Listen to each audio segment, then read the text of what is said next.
One of the principal reasons that misandry is so prevalent is that men are their own worst enemy. Men are too quick to believe the worst of other men, and this is strongly encouraged by society. In this way, men attack themselves, never realizing that they're doing the devil's work for her. It's not an accident, is it? Nah, suicide. I wonder who he was. Barry Sipes. Paedophile. He radioed in the license number. Pedo? Technically. How do you know? Same way everybody else does. Sick bastard!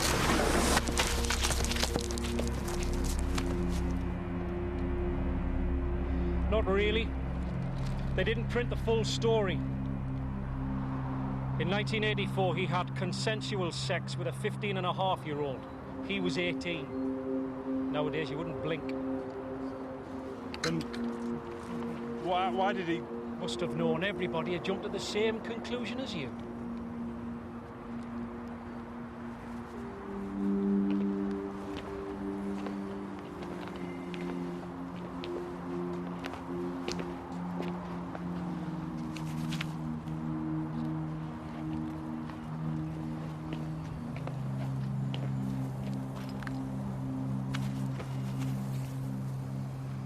Good work, Andy. Very neat. Men cannot be defeated by any kind of direct attack, but getting men to turn on each other is a successful method to enable their oppression.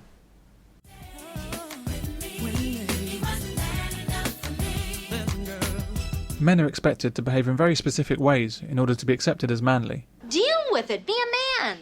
Be a man. Mr. Thornton, go down this instant and face him like a man. Show your daughter you can be a man and do something right for a change. Stop crying. You just became a man, now act like one. Women have no expectations or requirements to be accepted as womanly, but I think that they should.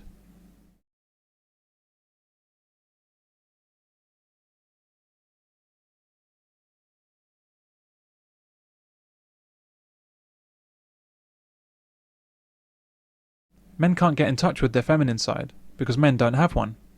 Men's caring, gentle and nurturing side is their caring, gentle and nurturing side. It's only the arrogance of women that claims those attributes as feminine. Men can't so much as accidentally touch each other without fear of being labelled gay. You could maybe be my second at on the road. What do you mean? You want me to drive with you or what? No. Oh. Hey.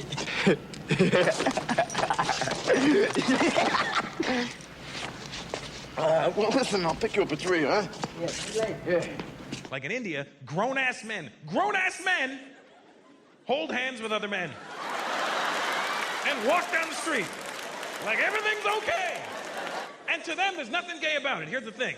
There's nothing gay to them. To them, I'm holding my friend's hand. What's gay about that? See, you grow up over here, there is no acceptable time for two straight men to ever touch hands. Ever. You ever walk to the mall with one of your guy friends and your hand accidentally bumps it? You're like, hey, what the fuck is wrong with him? Get off me! This doesn't come from within men, and no other animal behaves like this. It comes from a society that forces men away from each other using homophobia, and forces a dependency on women for validation of manhood. That's why it's hard for many men to simply answer no when asked if he's going out with a woman. There's pressure from our society to explain himself. He'll tend to say, not at the moment, or I'm between women. If he just says no, he might be considered gay. I love Brad Pitt. Me too, but in a totally non-gay way. No, I mean, we bust your balls about being gay because you hang out with a lot of fags and you work out with them and you go dancing and, quite frankly, look at your shirt. I mean, I don't believe this. You are going to turn down a pussy like this? Staring you smack in your face? No man can turn down this pussy. You stop saying it. What's the matter with you? You don't like women? It's wrong, and ironically, highly emasculating to define manhood in relation to women. Women seem to understand this about their sexuality, but men are yet to explore this to the same extent. And also, you can remember that no man, not Derek, not Mark, defines who you are. For example, with impotence, this is only ever portrayed as a problem for men in relation to women, instead of an issue related to himself. Karen and I had are having a few problems in bed. Really? What kind of problems? I don't seem to be able to satisfy her. I can't perform. What? Really? You're impotent? Manhood has nothing to do with women, and doesn't need the approval of women, nor any reference to women. The reason we're getting very messed up nowadays in terms of gender identity and where we're going, and especially men find it very difficult to know what a man is or what a man should do, is because in letting go of the roles that define our jobs, we've also let go of the roles that define our identity. And if you don't have anything to define your identity, you're going to be lost. That's the basic truth of the matter. So what do you attach your identity to? Usually it's your job. And it kind of goes around, it's a feedback loop. It's your job that defines your identity, which defines what job you get. But that's all up in the air now. We can do whatever job we want. If you want to be a nurse, you can be a nurse. So where do you attach your identity to? Where do you get your identity from? Where does a man get his identity from? My thinking here is that we have to reinvent roles for ourselves. We can't do without roles, because that's what shapes us. We need to know who we are and what we are. So we need to redefine what it means to be a man as distinct from what it means to be a woman. I don't like the term new man, because new man just seems to be defined by what women want in men. And what women say they want in men is very different from what they find attractive in men. So you can't cater your identity to what the opposite gender wants. That's absurd.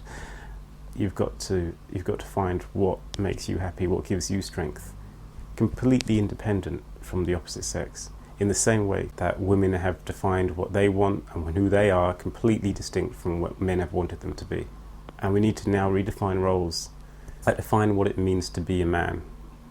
And that's what we're working on. That's what we're working on here. That's an ongoing struggle for me. Men on the whole feel unhappy unless they have a female partner. I don't believe the same is true with women. Women, yes, like to have a male partner, but by and large they get on very well together. They tend to, their friendships, it seems to be the case that female friendships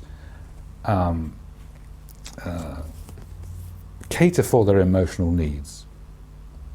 Male friendships tend not to touch the emotional needs. Men tend to be involved in, when they're talking, when they're interacting, with something that is outside of themselves, like a game of football, darts, whatever. It isn't the same with women. Women are not as dependent on men emotionally as vice versa, is my belief. Men are very fearful of women, even in relationships. Men are far more dependent on women, believe it or not, than women are on men. Possibly because a small boy is at his mother's mercy for very many years of his life. Who do you think is emotionally stronger? Women are definitely emotionally stronger. There's even been studies, digital psychology, showing that after a breakup, well, they study divorces, but let's say a breakup, that women get over it on average in a matter of months, about 3 months. Men take about 3 years. 2 to 3 hours. No, it looks like that. Again, I'm coming from experience, and it would seem as though women would get over it. They get over it a lot faster than men do, which is a total lie. The whole lie to the idea that men are kind of completely insensitive and we don't care. Stone cold, Steve Austin type. We're not actually. We have feelings. Do you know what I mean? In fact, it's the opposite. Women are the stone cold ones. So why is it we think that women are so sensitive and vulnerable emotionally, and it's actually because men they're mothers. Probably. They're our mothers. We're not talking about women. We're talking about our mothers. That's what we do when we talk kind of all this stuff about kind of the sensitivity of women and the goodness and the innocence. We're talking about our mums. We're plainly not talking about our girlfriends. What do you mean by we're talking about our mums? What's your We're point? talking about our experience of women from the experience of our mothers. So we're not looking in at terms it, of caring, in terms of we're looking at it from the point of view of a little child being cared for by this perfect mother, and that's our idea of women. That's when we talk about women. That's what we talk about. Well, I don't. But then you go beyond that, and you go beyond that, and you start talking about the women in terms of the women that we've known, and they turn out to be stone cold, over in and out. Jesus. So how come your mother's the complete opposite to that then? I don't know, because you are a son. So basically, you feel you owe them your life, and so that's it. You pretty much. There's nothing they can do wrong. Well, they're the ones caring for you, and you're only a child at that point. I think my mother's the only woman that hasn't hurt me, actually. Well, she'd physically beat me, but, you know, that's... Yeah, well, same here. Yeah, but that's okay. That's cultural. Men are conditioned to rely on women for emotional support and intimacy, and that to seek it from other men, or offer it, shows weakness.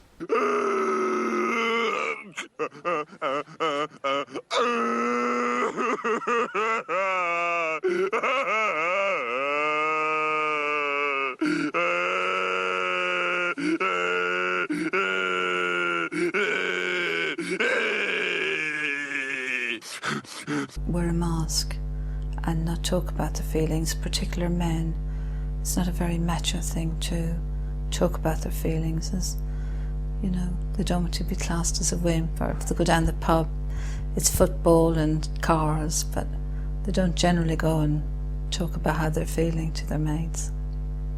Sex is often presented as if a woman is doing a man a favour by doing it with him, and he should be grateful for her kindness. I know you did it because you thought I was a dead man. So don't beat yourself up. Thank you. What for? For this wonderful gift. Women typically don't like it if men are too close to other men. One of the biggest differences between men and women, men are actually happy when women go out with their girlfriends and have a good time. When you go out with your girlfriends and have a good time, we're fucking happy for you. You come home and go, me and my girlfriends are gonna go see Sex in the City. We're like, great! Now I don't have to take you to see that shit. But it don't work the other way around. Women never want us to have a good time. Ever, ever, ever, ever, ever, ever. Fellas, if your woman come home from work and you got a smile on your face that she didn't put there, she gets suspicious. The fuck you smiling about? I ain't fucking in 3 weeks. What the fuck you smiling about? Women also don't like male-only clubs and societies, and have successfully invaded all areas of life where men might go to be away from women. For Mr. John Steed, I'm Dr. Peel. I'm afraid that's impossible. You are female. As you see. Then you can't come in. No women, not in Boodles, not since 1762. Really?